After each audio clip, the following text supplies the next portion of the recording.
my first address, to whet your appetite so you can go listen to those recordings that you can find online. The first address was effectively me trying to encourage folk to have a more robust apologetic when it comes to social justice. So differentiating God's justice from social justice. Now, when I mean social justice, talk about social justice, I'm talking about postmodern identity politics. God cares about justice, he cares about the oppressed.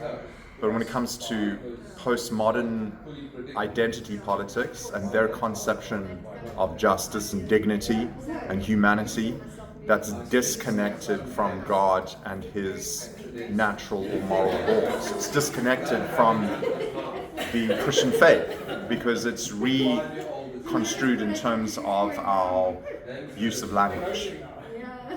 Gender and sexuality, for example, are language constructions.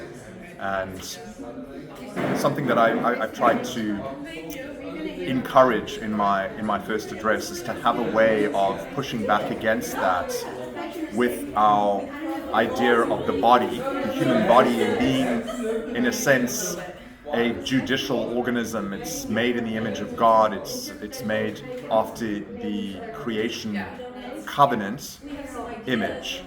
And I try and unpack that in such a way as a powerful means to, in a sense, bring the non-Christian to a realization of their sin through the body disclosing the moral law.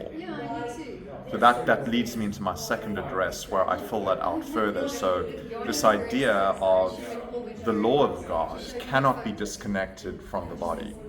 We are created fearfully and wonderfully, and our bodies are held together organically by God's design. Certainly sin has introduced dysfunction and a fracturing of our embodied image.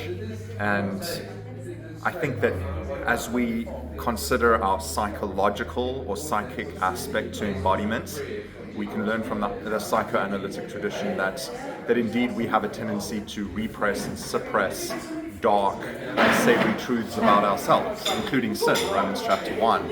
And so there is wisdom, I think, in the psychoanalytic tradition that affirms embodiment and universals, in the sense that it can help us use embodiment as a mode of discourse, as a way of engaging the unbeliever, to the extent that it can actually break open people's unconscious defenses against God, but more specifically Christ crucified and raised. So engaging someone with gender or sexual dysmorphia, a lesbian, transgender, you can engage them along the lines of a hermeneutic of suspicion. Why exactly do you embrace what you embrace? Is it not perhaps because you are swerving away from moral accountability to God, instead of imbibing an ideology that makes you feel big and powerful and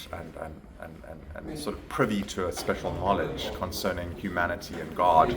So I think if we can recover a law presentation that's followed by gospel, that's embodied, I believe our apologetic can be bolstered. And it's necessary, I think, in a deconstructionist postmodern West, the pink city of Cape Town. It's there in the universities, increasingly in the schools, so we need to be informed. But here's something very basic yet profound, is our bodies and how God has made us, and how we can use that as you will, a means toward sharpening the law, followed by the presentation of the God-man, Jesus Christ, this scandalous historic particular, as the one that has saved us from our sins. Thank you.